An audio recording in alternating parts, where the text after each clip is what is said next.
What's up, guys? This is George from Dove's Barbecue, and welcome back to another episode of Hustle and Heat Podcast, where we bring the community together, one local official, one entrepreneur, and one restaurateur at a time.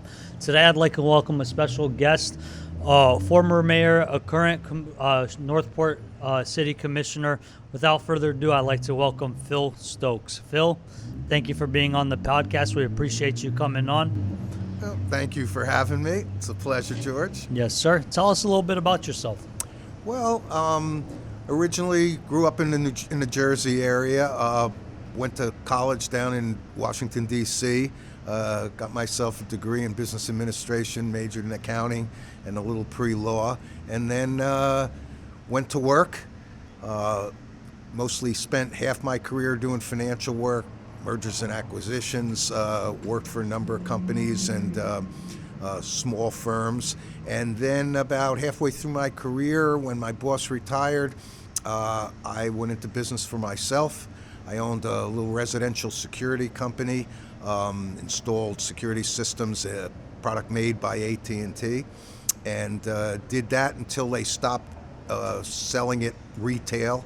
And then I bought the license rights to a couple of small niche newspapers, a group called the Homesteaders, which were newspapers for new homeowners, and ran those for a period of years till my wife got very ill and passed. And so I sold them, worked for the local weekly newspapers, like typical, like the Sun paper, a community newspaper group. And then after she passed, I started up a newspaper called Free Time, which was a arts, entertainment, places to go, things to do paper, and ran that until I retired. Moved down to the Caribbean, to St. Martin for a period of years with my wife, and we enjoyed the easy life, going to the beach every day, taught myself to paint. And then when my in-laws reached an age where we want to spend more quality time before they passed, we moved up here, and here we are. Do you miss St. Martin? A little bit. I mean, I loved living on the beach. It was a relaxed environment, beautiful weather, beautiful people. But I can't say that I don't enjoy myself here. This is probably the most, out of all the periods in my life, I have to say, probably this period in my life has been the most fulfilling. I have to say, all my life I spent working, trying to earn a living, pay the bills, and make ends meet. And the opportunity really to do public service is kind of really a treat. I have to say, I really have devoted myself to Northport. I love it. I love the people here. Any contribution I can make is to me extremely worthwhile. So I know you do a lot of community work in the area, right? And I know what you do, but would you like to elaborate to the people what you do for the city? Well, as a city commissioner, obviously, the five of us are elected by the citizens to give our professional city staff, our city management direction. We set policy, we approve the budgets. But there's a lot more to that job. It's hard to represent 100,000 people when the vast majority of them are getting up every day, going to work, raising their families. And most of them, like myself, when I was growing up, I didn't know what form of government existed in the community I lived in. I didn't know who my electeds were. I was too busy working, and living my life. So,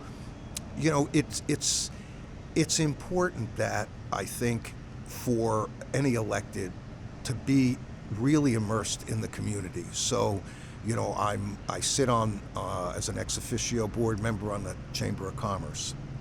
I get up every Saturday at 5 in the morning and cook for Meals on Wheels. I also sit on that board, but I help cook every Saturday morning, and have for the last over a year and a half. I was on the Arts Center board for a period of time. I'm on an MP3 board, which is a networking group that's a splinter group off the Chamber. I'm also on the Sarasota County Tourism Council and the MPO board, which works on transportation with FDOT. So, the ability to really meet people on their playing field. You learn a lot more about how they feel, what's going on, what their likes are, what their dislikes are. We find as commissioners, you got the 5% maybe of people who support what you do, and those 5% that don't, and those are the vocals. Those are the people you hear from.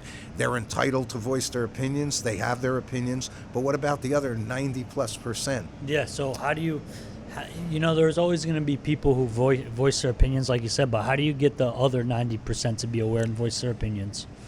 Because I'm assuming 5% is extreme this way and the other 5% is extreme that way. And what about the 90%? Where are they at?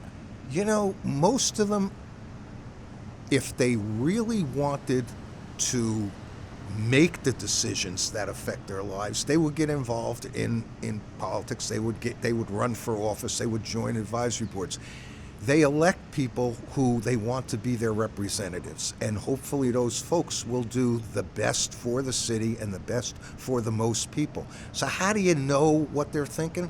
You have to go and be a part of the things they do. You got to go to the ball games. You got to go to the theater. You got to go. You got to do things like this. You got to go anywhere there are activities and events and meet people and talk to people and be yourself and allow them to be themselves. And that's how trust is built. Most people, they'll never agree with everything you think, and for an elected, they'll never agree with everything you vote on. But trust is built by knowing who people are and the fact that they do what they say, they speak their mind, and they care. They show by example that they want to contribute. And when people want to know, well, why'd you make that decision, or why did you guys vote on this? You take the time to talk to them and explain it. You may not convince them, and it's not even important that you convince them. It's important that they understand that your heart's in the right place. You're doing everything you can to do the best for the most. That's what we try to do. And it's hard. There's still so many people that you never get a read on. No, 100%. And life's all about perspective. So, Sure. your perspective is going to be different than mine. Mine's going to be different than yours. Mine's going to be different than Christian's, right? Sure. So, obviously, I would say maybe like 70 to 80% perspective from each person is matchable, right? Coming from where you're saying, like, you can never really fulfill someone's wants and needs or what they're looking for. But how do you get people to understand the other 30% that you do? Well, I don't know that you ever really do. I think the best you can do is to try to explain it. For over a year now, every month, I do town halls. I used to do them at the library regularly. I'll alternate between Northport Library and Shannon Stout. Right before the holidays, I started trying to get into each of the communities. We got over 70 HOA communities, and it's funny when if you can get invited to go in and sit in their lobby or sit in their meeting room, and it's easy for people to roll over to the clubhouse. I'd get 30, 40 people, and they ask all kinds of questions. I tend not to want to give a speech or a lecture, but rather, okay, what's on your mind? What's bothering you? What concerns do you have? Some things I can address. Some things are actually things that are beyond the city's ability to do something about. But it's, I think that you listen to people. It's probably the most important thing you can do is hear what people have to say, and then try to answer their questions honestly, even if it's what they don't want to hear. I'm a big believer in telling people what they need to hear, not what they want to hear. 100%, because if you tell them what they want to hear and then you do something else, that's how you build resentment. Where if you tell them straight up how it is and what you're going to do or how you're going to do it or whatever it is, it's more respectable. For me, in my perspective, I'd rather someone tell me the truth, whether I like the truth or not, than be lied to and then see something else, because that's more frustrating. It's interesting, too, that, local government is the closest thing to the citizens. Mm-hmm. As you move up the line to county, state, and federal, it's hard to reach those people. It's hard to talk to those people. And so we're the front line. And if people are unhappy, I'll meet with people, they'll talk about things on the federal level, the state level, things that we have no control over, but they need someone to vent to. And the interesting thing is it's your local government that really are the most sensitized to the citizens' needs. People may not think that all the time, but the truth is, that is the case. We're regular people. We pay our taxes just like you. We live in the community just like you. The decisions we make affect us just like they affect you. The law caps contributions to us at $1,000. Who gets bought for $1,000? So we're regular folks. We have various skill sets and education. We get together as a group of 5, and we heavily rely on our city management to educate us. They're subject matter experts in their fields, and they try to educate us on all the perspectives regarding the stuff that comes before us, and then they recommend based on their expertise. We have to make those decisions, but it's an interesting balance. This form of government works, and I find that, the ability to be so close to the citizens, while sometimes you take a lot of brain damage, it is rewarding. You feel connected, more connected than you would at maybe higher levels of government. And when you help people, you see it face to face. And so, I have to say, throughout my life, this is probably the most satisfying time of my life, That's which is awesome. amazing. I love to hear that, man. I like to see people happy and do what they like to do. And I know life can be stressful for everybody. So as long as we're happy, we're doing what we want to do, I think that's a blessing in disguise. And for as far as the city of Northport, I know you're very, very well involved in stuff like that. Northport, very residential place. We started with Cocoa Plum, then Welland Park, and now we're getting Chick-fil-A, Texas Roadhouse down the road, and this and that. What do you think? Dub's Barbecue. And at Dub's Barbecue 2020, best year of Northport's life. That's right. Where do you think the city's going to be in 10 years? Hopefully, it will be a small cosmopolitan city that keeps its charm and its character. Being, as you mentioned, a residential community, was platted to be a couple of 100,000 single-family homes. It's hard to sustain a residential community on that. All the services that are provided to citizens come on the backs of residential taxpayers. We have very little commercial development. We really do. Less than 10% of our revenue, city's revenue, comes from commercial sources. So the goal over this next 10 years is to do strategic, smart growth. Out east, we have as much land out east that's undeveloped as all of Welland Park. That hopefully will be the heartbeat of our commercial and light industrial area. There are major arterial roads through the city that inevitably will grow into mixed use. And it'll have a combination of urbanized kind of residential and commercial development. And the magic to it is finding the balance, protecting the environment as much as we can, keeping a lot of open space, allowing our citizens to enjoy the parks, the green space, the residential feel of Northport, while at the same time having all the support, commercial and retail services that people have been asking for years. Yeah, because those retail services are important as well. Yeah, and it's hard to do. Being in retail, a lot of businesses, they make their decisions on the numbers. What's the density? What's the demographics? How many bodies are here? So as you see more and more density in the city in areas, people complain, but at the same time, that's a big attraction for the Costco's. You think Costco would have ever moved to Northport, by Welland Park without that kind of high density residential growth? They need the bodies, they need the customers. And the trick is you really can't, this is a property rights state. So property owners, they have the right to develop if it meets the laws and the codes. So, the key is, how do you manage it? You can't control it. You can't stop it. People keep moving here. The needs are there. They want the services and the businesses. So you got to try to work it smart. You got to make your commercial developers help and pay and support for the infrastructure. I mean, we didn't need a lot of this infrastructure. Now we do. And it's long overdue. Look at Price Boulevard. It should have been done 15 years ago. Would have been done at $5 million. Now it's $90 million. Insanity. FDOT would still not be serious about fixing those interchanges at Sumter and Toledo if it hadn't been for the hospital. That's driving this. And it'll be the same way as we develop commercially out east. The Yorkshire interchange will get moved up and up and up because there's the need. And it's hard.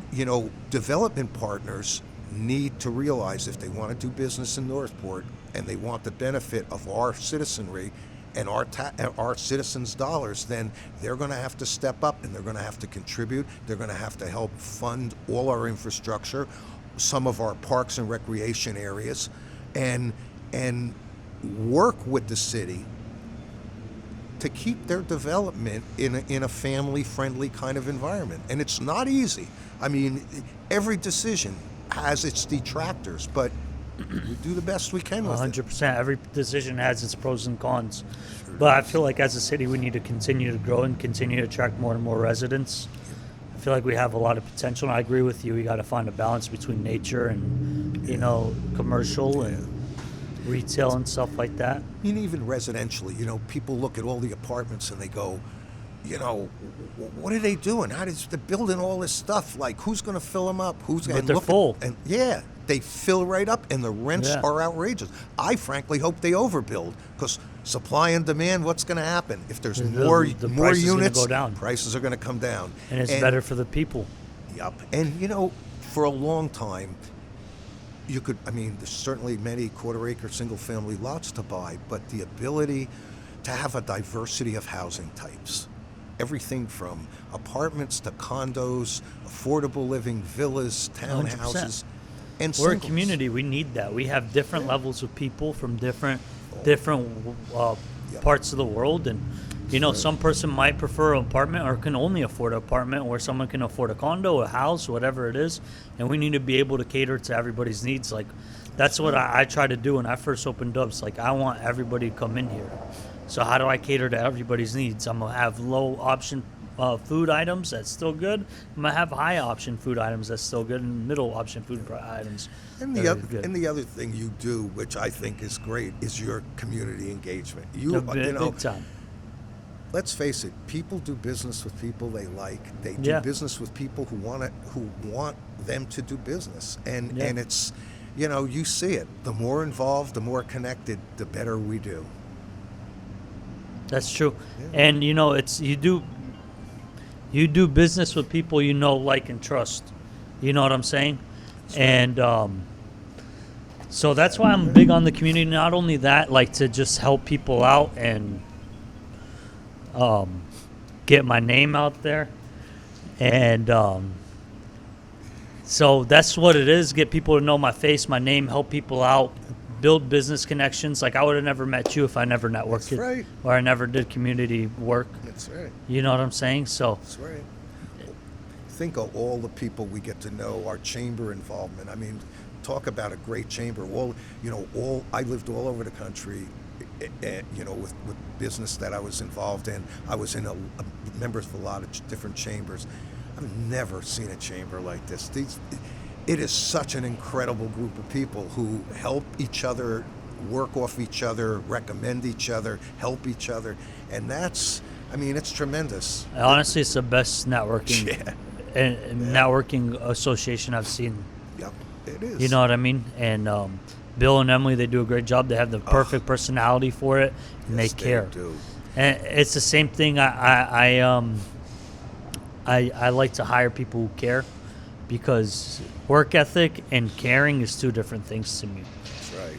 And they care. And because they care, it shows in their Northport Chamber. It absolutely does. And this community I found more than many. I've lived in a lot of areas that were very transient, but Northport's unique in the sense that, and I said it when I was campaigning the first time I ran back in 22, it's like the biggest asset this city has is the citizens. It's 100%. people. These are a group of caring people. After the hurricane, after Ian, once I dug, it took about a day for me to dig out of my place, and I went to San Pedro Church and I helped hand out food and water and stuff like that. And I couldn't believe how many people were there. I couldn't believe how many people were all over the city helping other people. That's special. That really is special. And that specialness to Northport, we got to find a way to retain, no matter what, no matter how big we grow. That connection has to continue. So, obviously, basing off of that, obviously, as we grow as a city, some people like that small city feel, and we're going to lose some people, right?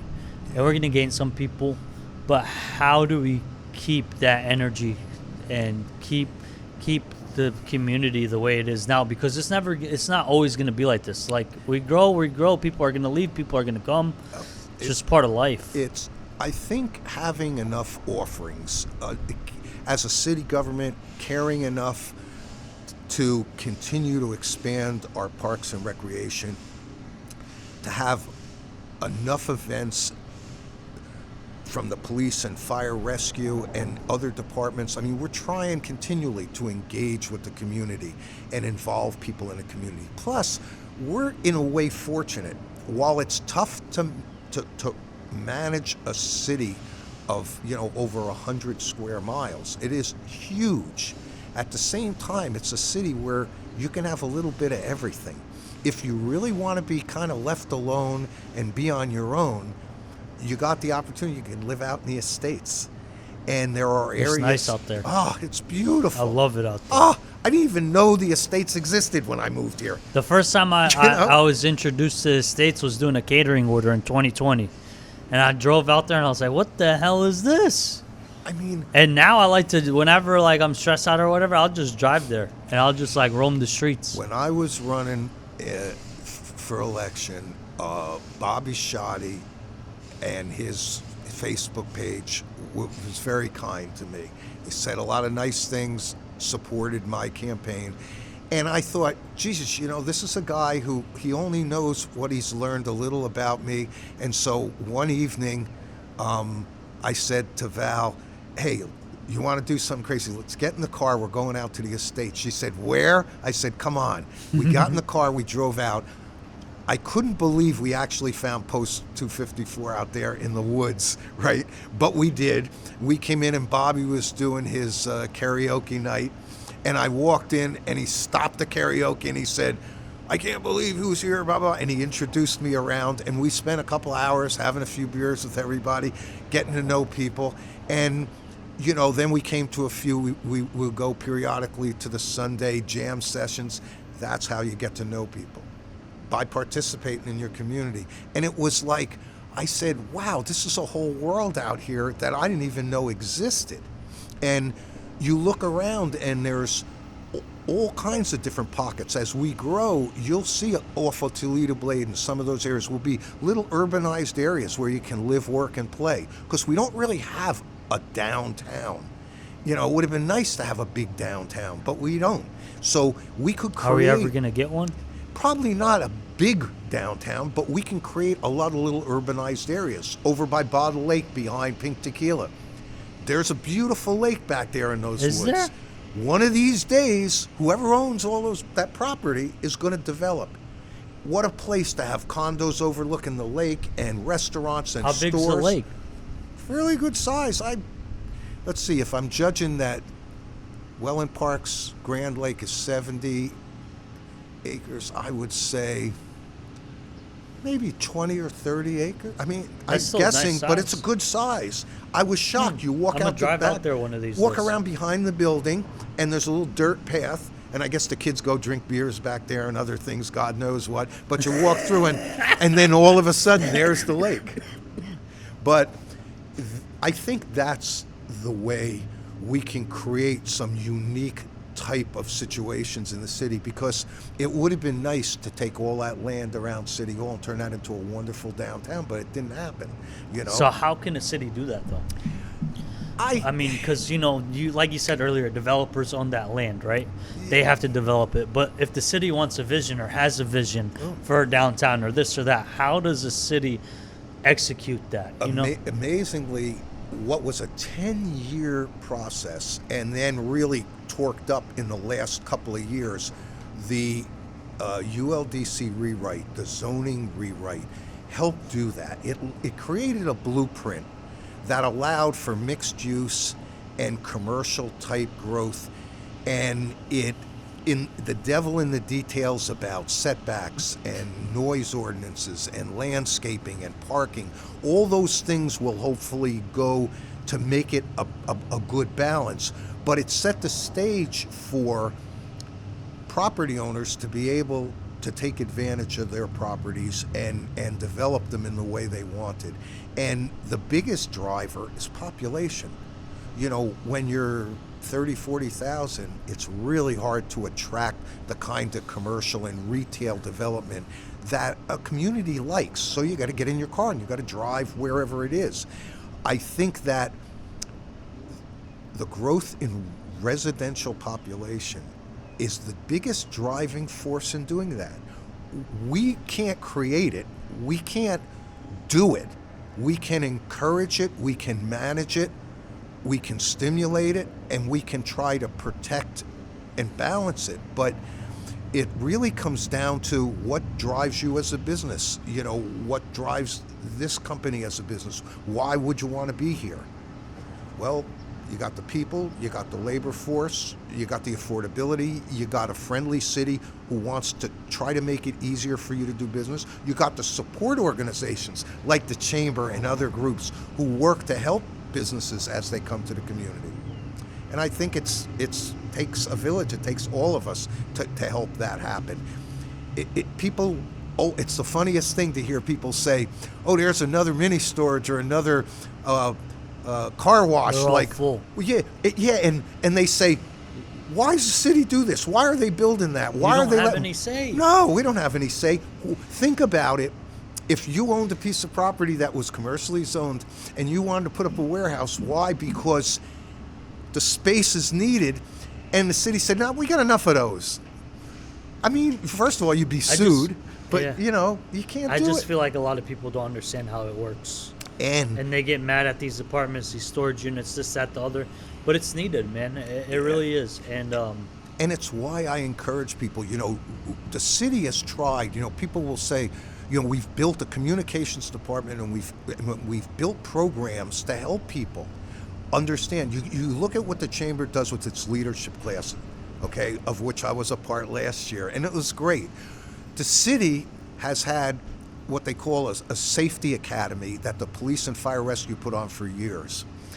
Great. Gives you an in-depth, it's like 3 or 4 months, once a week, and you literally go through every aspect of how they do their jobs, and you learn. You get to actually drive a police car, and you get to use a taser, and you learn what they do. Now the city's expanded that to Northport University, and that's a secondary program where you actually can join the class. You can, and we do it not just for adults, but we have a youth academy, and you can learn about how we do things. You can meet the departments. You can learn what Public Works does. You can learn what the building department does, what communications does, what economic development does.